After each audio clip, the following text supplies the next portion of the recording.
You've probably heard of Tommy John surgery, but what is the UCL injury of the elbow that often leads to that surgery? In this video, I'll discuss what an ulnar collateral ligament injury is, how it occurs, and what treatment options, both surgical and non-surgical, exist. My name is Dr. David Geier, orthopedic surgeon, sports medicine specialist, and anti-aging and regenerative medicine expert. I help you feel, look, and perform your best regardless of age or injury. Now, the UCL injury of the elbow is one of those things that people have heard of if they follow pro sports. Tommy John surgery occurs in enough pro athletes, especially Major League Baseball players and pitchers specifically, that they've heard of it, but it's one of those probably less understood in terms of what the injury actually is. It's an injury of the elbow, and it's of the medial side of the elbow, the side, sort of the inside, the side closest to the midline of the body. And so if you're looking at it here, this is the humerus, the forearm bones, the radius, and the ulna. And then there's a triangular sort of a confluence of ligaments that all make up what's called the ulnar collateral ligament. And what that ligament does is basically stabilize the elbow against what's called valgus stress. So basically the inside of your elbow, this side opening up with motions like throwing, especially repeated over time. This is not usually a ligament or ligament complex that fails acutely, meaning you throw once and then it just goes. Usually the damage is over a long period of time where that ligament gradually gets weaker and weaker with throwing for months and months and months and years even. And then one throw, it might finally give.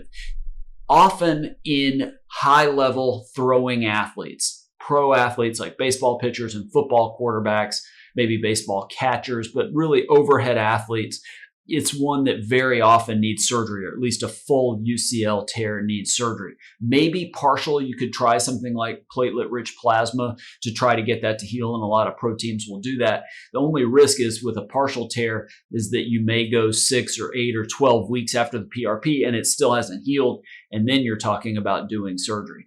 Now, in non-throwing athletes, even at the professional level, like basketball players, some football players, you might be able to do very well without surgery. If you don't put a valgus stress on your elbow, and again, overhead throwing tends to be what does it, then you might do fine without ACL reconstruction.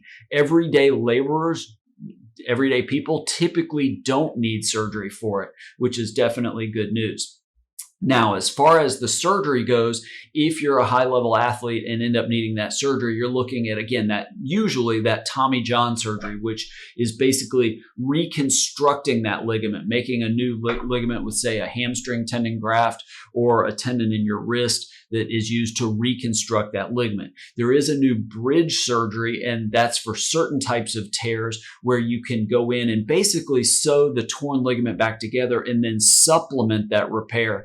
And that has a shorter recovery. But again, a lot of times the surgeon doesn't know for sure if that's going to be possible until he or she gets into the elbow and sees the extent of damage. So that's where it can be. An MRI can help, but even that is not perfect. But if it's one that can be done with the bridge surgery, it certainly would speed recovery. Overall, typically we say 9 to 12 months to get back to pitching or throwing at the same or higher level as you were before.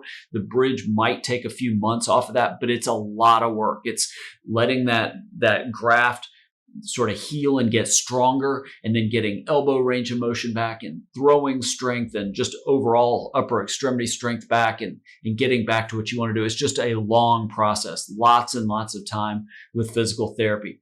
As far as some of the regenerative treatments, where I feel like if there was a role, it would be in the partial tears more than the complete injuries. Maybe it would be useful in a complete injury in somebody that's not maybe a high-level throwing athlete, but potentially platelet-rich plasma that we talked about to potentially help a partial tear heal. Maybe exosomes might have a role in that. Peptides, in theory, it's hard for me to know how effective something like BPC would be where you're talking about something inside a joint, but potentially could be helpful either by itself ahead of time, it's hard to know, or to speed the healing and recovery after surgery. There certainly could be a role. I'm not endorsing peptides.